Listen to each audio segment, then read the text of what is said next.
প্রধান দেশের সংস্কৃতি ফিরিয়ে আনা, আইনের শাসন প্রতিষ্ঠা করা,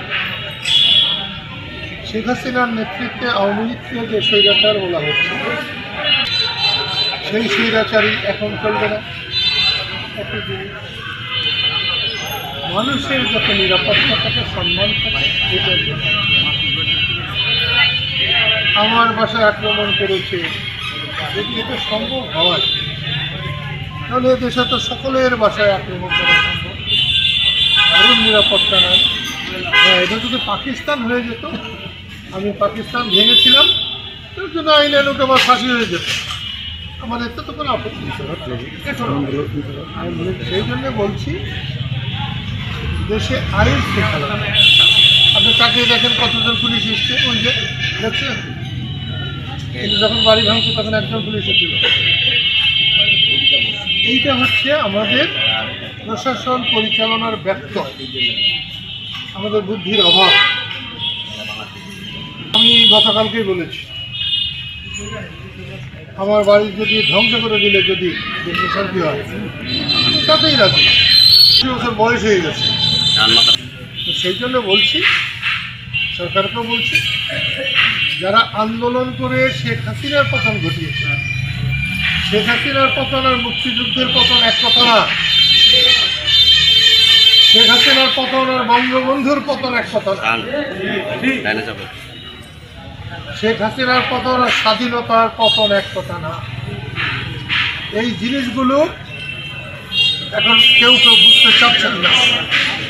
আমি কালকেও বলেছি, আমার জ্বলন ওইখানে, যারা 24-এ বিজয়ী হয়েছে তারা যদি এখন এইভাবে ব্যর্থ হয়, ভবিষ্যতে যদি কেউ স্বৈরাচার হয়, তাদের বিরুদ্ধে রুখে দাঁড়াবার জন্য সাধারণ মানুষ এগিয়ে আসবে না। সেটা আমার ভয়। সফল হওয়া উচিত, তারা সফল হলে ভালো থাকবে। ধন্যবাদ। মতোই চলবে, এটা পুলিশটাই নাকি করবে, আমাদের দিক থেকে অভিযোগ করা বলা হয় নাই। আমরা একটা প্রোগ্রাম করব, সেটা বিক্ষোভ হবে না জ্বালাও পোড়া হবে না সেটা শান্তিপূর্ণ একটা বৈঠক হবে, এটা কিছু বলা হয়। কিসে বাধা আছে কিনা, আমি তো পুলিশ দেখি না, আমি পুলিশে বাধা তো আমি দেখি না। বাধা দিলে আমি সে বাধা মানব, দেয়নি বাধা মানি না। সেই জন্য আমার কিছু বলতে কষ্ট হয়। তবু যেহেতু এটা মুক্তিযুদ্ধের বিরুদ্ধে আঘাত, স্বাধীনতার বিরুদ্ধে আঘাত, সেই হেতু বলতে বাধ্য হচ্ছি। সব জিনিসের একটা নিয়ম আছে। আমি অবাক হয়েছি, মুক্তিযোদ্ধাদের একটি সমাবেশে 100টা জারি করতে হয়। এটাও তো একটা রেকর্ড হয়ে রইল যে মুক্তিযোদ্ধারা একত্র হবে। ন্যাক্কারজনক ঘটনা হয়েছে। আমি আবার বলছি, সকলে যেভাবে আমার কিভাবে যেতে হবে যখন ব্যক্ত করেছে, এখন আর আমার মরার জন্য কোনো ভয় নাই।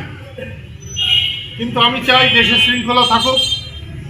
যে দেশকে আমরা স্বাধীন করেছি, মুক্ত করেছি, মানুষ ভালোভাবে নিরাপদে সম্মানের সাথে থাকতে পারুক, এটা আমি চাই বলেই যখন খুশি যা খুশি আমি করতে পারি না, এবং বাকি জীবনে আমি তা করব না।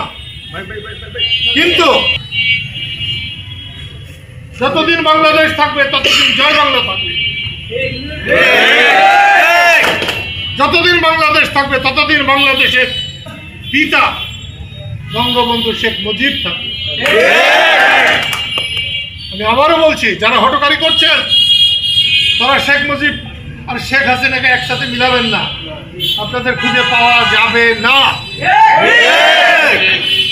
সেই জন্যে তোমাদেরকে আমি আবারও অনুরোধ করি, হ্যাঁ, সামনে কঠিন সংগ্রামের দিন আসছে, ইনশাআল্লাহ তোমাদের রাস্তায় নামতে হবে। আজকে যারা এসেছো আমি খুব খুশি হয়েছি দেখে। শক্তির চাইতে বড় কোনো কিছু নাই, তবে সেই শক্তি হতে হবে নিয়ন্ত্রিত শক্তি। অনিয়ন্ত্রিত শক্তির কোনো মূল্য নাই। তোমরা কোনো চিন্তা করো না, ন্যায়ের পক্ষে সবসময় আল্লাহ থাকেন। পাকিস্তানিদের যে অস্ত্র ছিল, শক্তি ছিল, তার চেয়ে 1000 ভাগ কম শক্তি আমাদের ছিল। আমরা জয়ী হয়েছিলাম, আল্লাহ আমাদের প্রতি খুশি হয়েছিলেন, রাজি খুশি হয়েছিলেন। তাই আল্লাহ তোমাদের সবার প্রতি রাজি খুশি হন, এই আশাবাদ ব্যক্ত করে ভবিষ্যতে আমরা যখন প্রোগ্রাম দেব তোমরা দৌড়ে আসবে ইনশাআল্লাহ। আমি আজকের এই অনুষ্ঠান, আজকের এই প্রোগ্রাম এখানেই শেষ করছি।